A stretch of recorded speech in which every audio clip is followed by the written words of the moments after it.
નમસ્કાર, સમાચારો સાથે હું છું જયેશ। પોન્જી સ્કીમ ધરાવતો વધુ એક કેસર ગ્રુપ સાથે પ્રધાન ભીખુ પરમારનો એક વિડીયો વાયરલ થયો છે, જ્યાં સાબરકાંઠા અને અરવલ્લી જિલ્લામાં પોન્જી સ્કીમ ચલાવતા ગ્રુપનો રાફડો ફાટી નીકળ્યો છે, જ્યાં પોન્જી સ્કીમના સંચાલકો રોકાણકારોને પોતાની જાળમાં ફસાવતા અને તે માટે નેતાઓ અને અધિકારીઓને પોતાના કાર્યક્રમના મહેમાન તરીકે ઉપસ્થિત રાખતા હતા, જેથી લોકોને વિશ્વાસ બેસે। ત્યારે કેસર ગ્રુપનો એક આવો જ વિડીયો સોશિયલ મીડિયામાં વાયરલ થયો છે, જેમાં પ્રધાન ભીખુ પરમાર પોલીસ પાયલોટ સાથે જોવા મળ્યા હતા।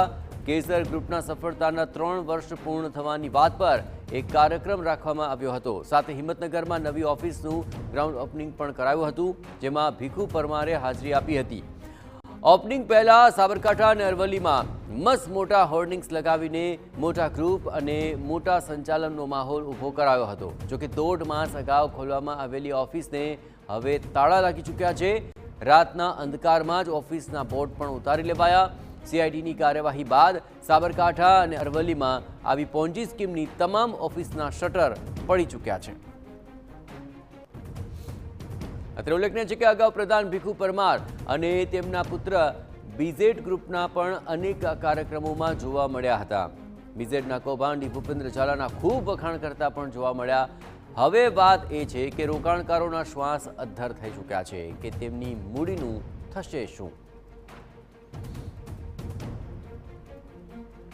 બીજેડ ગ્રુપ ઉપર CID ક્રાઇમ દ્વારા કાર્યવાહી શરૂ કરી। આ સાથે જ અનેક એવા સંચાલકો હતા કે જે તેના જેવી જ પોન્જી સ્કીમ ચલાવતા હતા અને તેની સાથે વિદેશ પ્રવાસ અને મોંઘા ફોનની જાણે કે એક પ્રકારે ઓફર અને લોભામણી લાલચો આપીને રોકાણકારોને આકર્ષતા હતા। આ આકર્ષણમાં કશું જ બાકી રાખવામાં નહોતું આવતું। જે બીજેડ ગ્રુપ સાથે વારંવાર પ્રધાન ભીખુસિંહ પરમાર જોવા મળતા હતા, એ જ ભીખુસિંહ પરમાર આ ગ્રુપની ઓફિસ જ્યારે હિંમતનગરમાં શરૂ કરવામાં આવી ત્યારે પણ એ કાર્યક્રમમાં જોવા મળ્યા હતા। આ ગ્રુપે એમ દર્શાવ્યું હતું કે પોતાની સફળતાના 3 વર્ષ પૂરા થયા છે અને આ સાથે જ હિંમતનગરની અંદર એક નવી ઓફિસ ખોલવામાં આવી રહી છે। આ ઓફિસ ખોલવાનું 1.5 મહિના પહેલાં શરૂઆત કરી હતી।